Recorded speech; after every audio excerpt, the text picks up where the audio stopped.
Hey YouTube, my name's Elliot from KSKBushcrafter, and I'm going to go over the One Tigris hot tent with you guys today. Alright, so as you guys just saw, I had a little bit of an issue with this tent based on that photo. You can see that the zipper actually failed on me.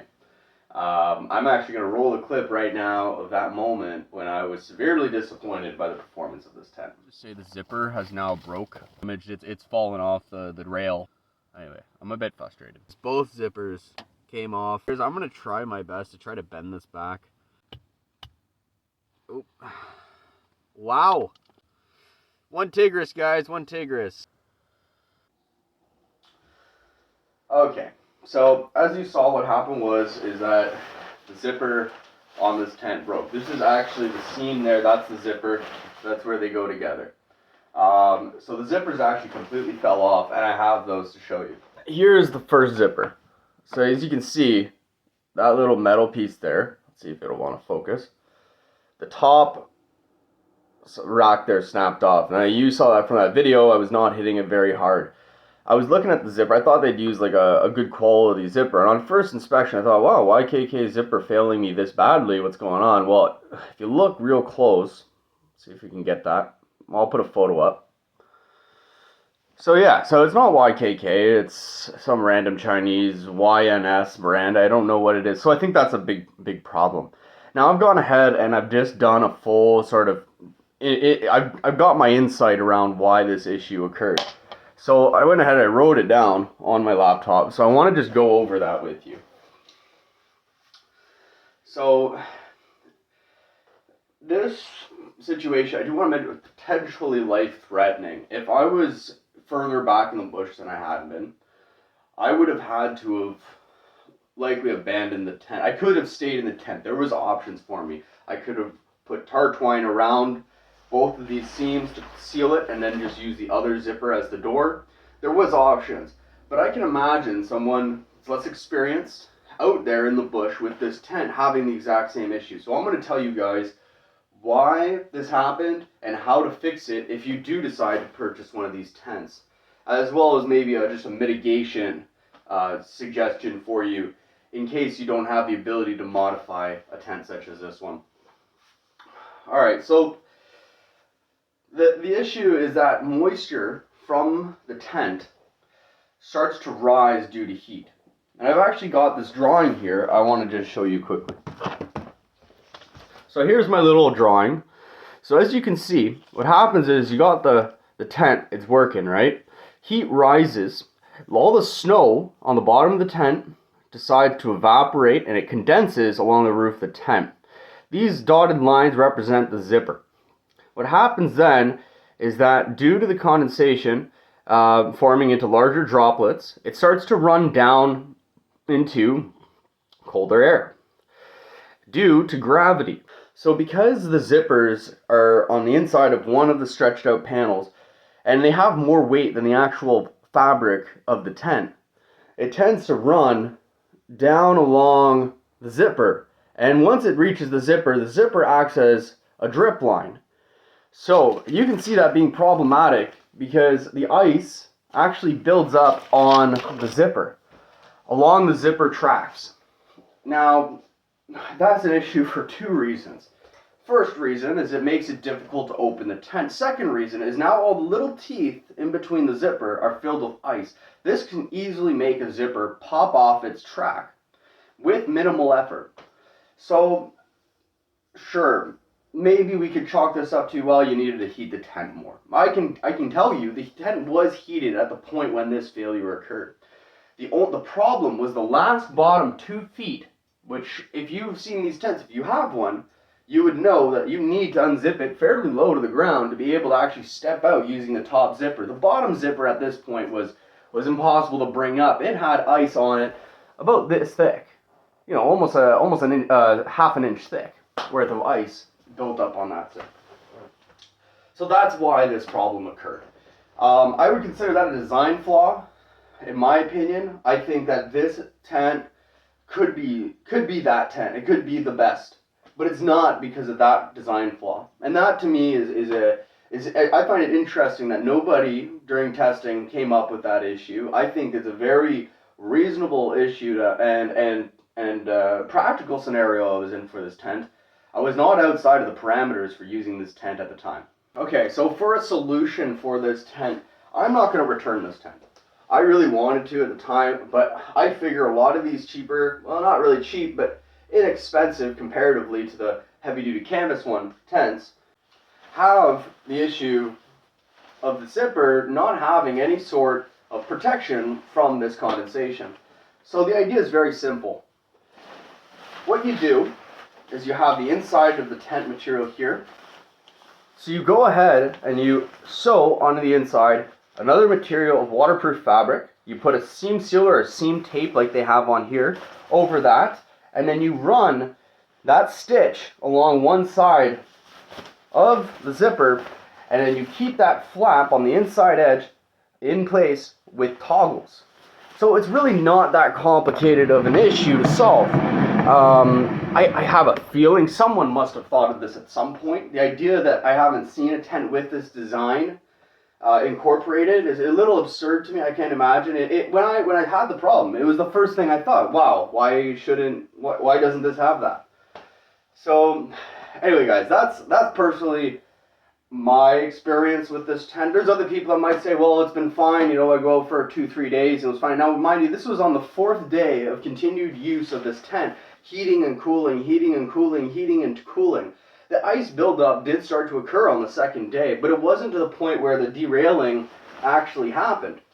Now, I wasn't totally aware of the problem of zippers derailing due to ice accumulation, but after this experience, I know very well that it can happen. So, as far as that issue is concerned, I believe that we've addressed it. This is more to be informative. I don't want to be critical of One Tigris. I do love the tent other than that issue, and I think it's one that I personally can relatively easily fix and address. But for the average consumer, I would assume that this issue would be devastating and troublesome and a burden. I mean, imagine you go out there and you're having a great time. Maybe you buy this as a hunting camp, and then, oh, the zipper cacked out, and you don't know what to do. And you have to leave. Like I did. I left. I could have fixed it on site, but I would have to poke a bunch of holes in it. Not going to do that. I'm going to go home and properly address it. But anyone else that doesn't know how to fix this issue would be stuck with a tent that now would be useless and completely defeat its own purpose, by the way. So I do have a little list of pros and cons that I'm just going to go and run over just to finalize and wrap this whole thing up. So the one thing that's really nice about the Rock Fortress hot tent is that there's lots of room for personal equipment and people. I could see how 4 guys sleeping on the ground plus the stove could fit inside this tent. I would say personally, I think 2 men with cots and their equipment would be a comfortable feeling to it. Having 4 men in here would be a bit much. It does say the 6th person. I could see it being 6th person if you don't have the tent, or the stove, sorry. So the tent material itself, other than the zipper, is very durable material. When I was out there, I'm chucking logs onto the side of the tent by accident when I'm throwing them in through the door. You know, there is a fair bit of abrasion resistance. I do believe it's a ripstop, so even if you do tear it, it won't just end up with a full-on gash in it. So that is a nice feature. It is very waterproof, but because of that, the downside is it's not very breathable, which is, again, why we have so much condensation build up on the inside of the tent. So that could be considered a pro or a con, depending what perspective you're coming from. As a 4-season tent, it makes sense to have it be waterproof for summertime in fall and spring use. But if you're planning on only using this in winter, I would almost, I would assume that maybe perhaps a canvas material that would maybe perhaps wick water out to the surface layer, where then as the tent heats, can evaporate off the tent, might be a preferable option for material. The setup is pretty easy and straightforward. It's very simple to set up. You put down three pegs, you put in your post, and then you just go around totting up all the other ones with pegs, all the other little eyelets or whatever you want to call them with pegs. Very simple to do. And it is very lightweight, And it's packable, very easily packable in its included carrying bag. You're not going to be struggling to stuff this tent into its carrying bag. The carrying bag comes a little larger than the rolled up size when it's come from manufacturer. So instead of One Tigris designing it so it's nearly impossible to get back into its original packaging, like a lot of other manufacturers do, just to claim it has a smaller bundle size, they've actually given you a fair bit of extra leeway with that space, so you can properly stow this piece of equipment when you're on your trip. So for the cons, again, we've already mentioned the moisture buildup in the tent. It produces ice crystallization and ice formation along what I was calling this frost zone, which was sort of about a foot off the ground, where the cold air from the ground was meeting the hot air, and there was just no thawing below that point. So I ended up with a thick crust, about 1 to 2 millimeters thick, of ice all the way around the tent. I don't like that, because if you're sleeping on the ground near the sidewall and you jostle the tent, ice starts flaking off onto your equipment, soaking equipment, getting things wet. Which, again, you're in a hot tent, you can dry it, it's not a huge deal, but it is sort of a downside in my opinion. The other thing is I found that the stove jack was in a bit of an awkward position.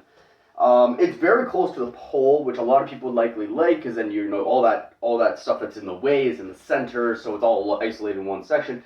I would think I would prefer to actually have the stove outside or closer to the side of the tent, perhaps to one side or the other, so that way you had more room on one half of the tent, ignoring the pole. But that's just a personal opinion, a personal finding that I would personally prefer. I believe I would personally prefer. I've never tried one like that, but I would assume it might be better.